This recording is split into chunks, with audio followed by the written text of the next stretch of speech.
You may notice in the next few weeks I'm going to be wearing the same T-shirt. That's not because I'm a slob, which is a thing I am, but it's because I'm going to be going off air by myself for a little while for the next few weeks.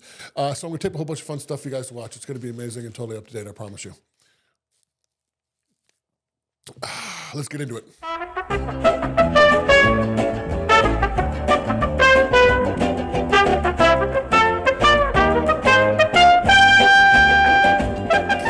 I'm John Stanton, editor of Gambit, and this is the Get Down.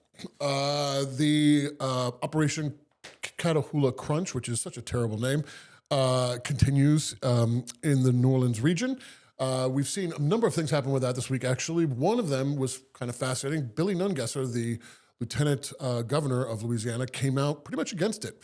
Said that it was terrorizing folks that have legal status in this country. He's been getting lots of complaints from business people all over the state about how it's hurting their workers, it's hurting their bottom line, and it's generally hurting the economy.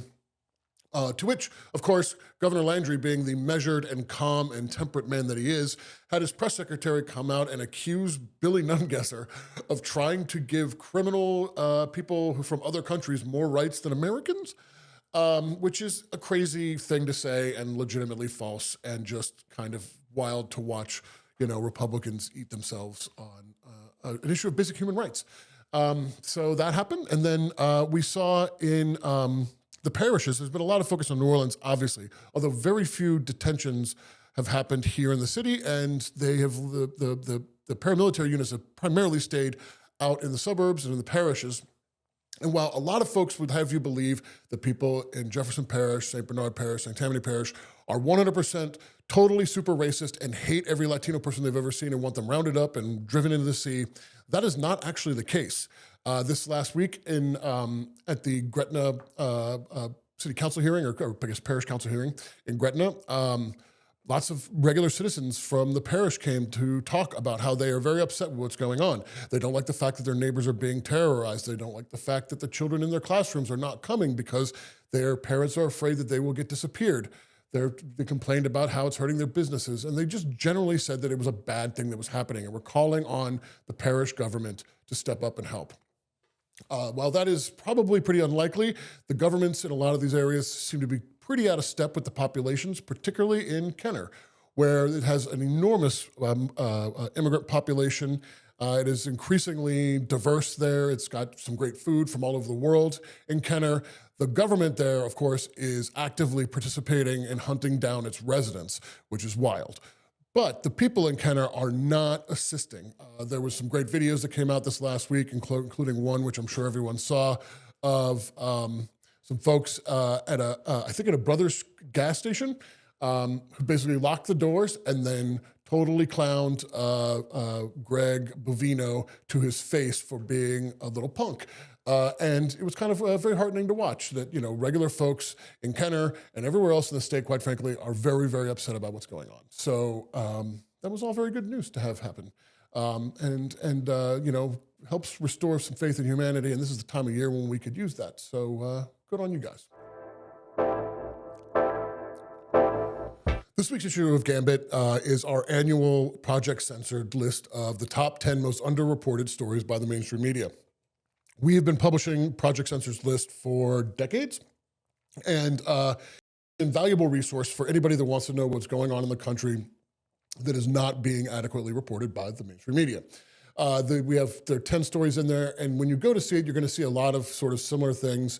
There's many stories on AI, there's stories on surveillance, environmental issues, and, a lot of times I think people sometimes look at these kind of lists and they say, well, okay, whatever, maybe there's a reason that it wasn't covered, and that's okay, right? Maybe it just affects these people over there or something like that.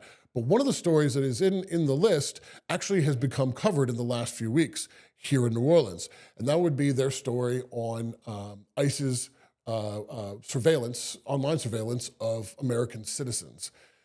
Last week, AP wrote a story about how CBP and ICE are tracking anybody who says anything that is not super fanboyish about their racist activities here in the New Orleans region, and monitoring them and keeping an eye on them and basically looking into their lives online. And that is a story that frankly the AP and other outlets should have been covering a long time ago, because if they're doing it here, they're doing it everywhere else. And it shows that these kinds of lists are so important. The work that Project Censored does is super critical to helping get these stories out into the public, to inform the public about what's going on around them, and to try to fix some issues that are really tough issues in a lot of cases, but need to be addressed and need to have this kind of attention brought to them. Because if we don't, we end up with situations where, like, suddenly we find out that everybody in New Orleans is basically potentially subject to surveillance by CBP, which I don't think anybody signed up for. So definitely go check out the list. If you can buy the book, it's a whole full book that they've put out this year. I definitely suggest buying it or donating to Project Censored. They are a great organization who does amazing journalism. We've got two other quick stories we want to talk about. First off, this week's issue of Gambit, we have our quarterly pets issue. It's chock full of great stuff. Sarah Ravitz wrote a great story about the trials and tribulations of moving with a cat, which I can assure you is very difficult. And this issue's Pretty Princess Meow Meow Jawsy Jaws Cat Chat column has actually got a new person writing it for this issue. It's Stanley, the three-legged dog that my partner and I have adopted. Stanley's an amazing little critter. And Stanley just wanted to give thanks at this time of year for the great folks at Take Paws Rescue who found him in a field.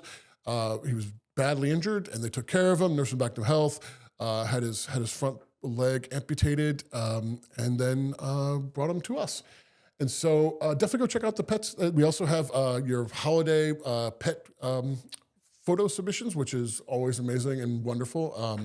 So just check out that, and that's great. The second story that we want to talk about is a story that Kaylee Poche on the Gambit staff broke this week, which I hope everyone has read, about how Habitat for Humanity sold the rental apartments that it had in Musicians Village to a private real estate developer. It's a pretty wild situation. Basically, as the city was commemorating the 20th anniversary of Katrina, Habitat for Humanity was selling 50 of the properties that it built post-Katrina, including these units in Musicians Village. And Musicians Village was really one of the very few success stories, frankly, to come out of the Katrina rebuild of New Orleans. There was a lot of failures, a lot of half measures, but Musicians Village really stood out as a thing that was done that was good. It gave musicians that were struggling places to live, particularly older folks who just weren't making as much money anymore, people that had disabilities, and it was a great thing. But so while we're all doing that, these guys are over here selling it to this dude for like $1.5 million, which is a preposterously low number for the 50 total units that he bought from them. Not surprisingly, because he's a real estate developer, in December, earlier this month, he went to the people that rent the units and told them that he was going to be quadrupling their rent, and that that would begin on January 1st. Now, he wanted to say that he was being a good guy, quote unquote, and so he was going to phase it in over 3 months. But it's pretty much just ridiculous, because none of these people are going to be able to afford that amount of money. And so they're basically going to be evicted. And this is a huge failure on the part of Habitat for Humanity, on the part of this individual, and frankly, as part of the city. There should have been some kind of safeguards in place to make sure that homes that were built using taxpayer dollars to help fund them, that were designed to be for people who are low income or in need of assistance, would stay that way. That they would not get taken and turned into Airbnbs or into high-priced rentals for yuppies or something like that, right? Like the fact that like neither the city nor Habitat for Humanity ever thought that this was probably a thing that would happen, given the fact that we've seen this happen all over the city already, is mind-boggling. And it also comes at the same time that we have other instances of gentrification and a destruction of the culture by land developers in this area. As we've talked about before on the show, First and Last Stop Bar in my neighborhood in the 7th Ward, the building was bought by another land developer from Metri who tried to force Miss Carroll and the bar out. Folks are trying to rally around her to save it. It is a historic building. It's a historic bar. It has long been used by Black masking Indians and second line groups as a clubhouse. A bunch of the Mardi Gras Indians in my neighborhood dressed there on Mardi Gras night and on St. Joseph's night, and it's things like this and Musicians Village really point to a disturbing trend of basically vultures coming in and trying to pick the bones of this city and destroy the very culture that is a thing that they're trying to then turn around and to market to outsiders to bring in to the city. And it's very dangerous and it's very bad. And hopefully in the new year, the city council will take some kind of step to deal with this and to keep this from happening again. This last week, Jazz Fest announced its lineup at a preposterously early time of the year. This is like much earlier than normal, right, Jake? This is about a month sooner than they have in the last few years. So. What are the highlights for you in the lineup? Yeah, so I like this lineup, actually. I think that there is a lot to pull from. There are some legacy artists like Eagles, Rod Stewart, Stevie Nicks is always a legend, you know. But then Lorde is coming through, which I'm very excited about. You also have, let me look at the list. David Byrne. David Byrne. I'm super excited about David Byrne. John Batiste, Lainey Wilson, St. Vincent. That's another person. Sean Paul. Mavis Staples, who's another legend. Personally, like I really want to see Stevie again. St. Vincent, Lorde, Tyler Childers, Jason Isbell. He's pretty incredible. It'd be kind of cool to check in with the Black Keys and Kings of Leon too. Black Keys have been released a new album last year. I haven't heard very much from Kings of Leon in a few years. This one I thought was really exciting. Terrence Blanchard and Ravi Coltrane, who is John Coltrane's son, are doing a tribute to Miles Davis and John Coltrane. Oh, wow. Too, which should be very great. Yeah. I can't believe the Eagles are coming because the Eagles are trash. The Eagles are like the worst band that's ever existed, ever. Man, that is a Gen X. Other than Journey. Journey is legit the worst band that has ever existed. I cannot stand Journey, but like the Eagles, come on. I mean, it's just like, it feels like it's like a guy, like a fat guy in flip-flops on too much cocaine wandering around like Dade County, Florida. That's what that music sounds like to me. Oh yeah, it's driving in the fast lane, man. Stop it. So, don't ever do that. And so one band out of New Orleans that I'm really excited to see on the lineup is Givers. So indie pop band, they have been quiet for a few years, and it was interesting to see their name pop up. But also just, there's 5,000 musicians on the lineup. A lot of those top lines take up a lot of room, but there's so many good acts, especially New Orleans acts that are going to show up too every year. So, and then this year, the festival is highlighting Jamaica. So you got Sean Paul, Ziggy and Stephen Marley. Luciano. Oh, so good. Yeah. Okay. So are you familiar with Luciano? Oh, okay. yeah. Luciano that was a new name for me. One of the he's like one of the kings. The kings of fucking reggae. He's so good. Oh, that's great. Yeah. The Scotalites are going to be. Yeah. I'm excited to check them out. I mean, are any of them actually alive anymore? I feel like I saw them in the 80s. They were already 75 years old. Yeah. Someone is picking it up. I see what you did there. That's nice. Yeah. Very solid lineup. Kind of going back to how we started, it is interesting that Jazz Fest released this almost a month early. Also interesting, there was this leak that happened. The post of the festival lineup about 2 days beforehand just started circulating around on social media. It's sort of it's an odd year. So that is the latest with Jazz Fest. We will, of course, be on top of Jazz Fest coverage. It's one of the biggest things that happens during the year. So, yeah.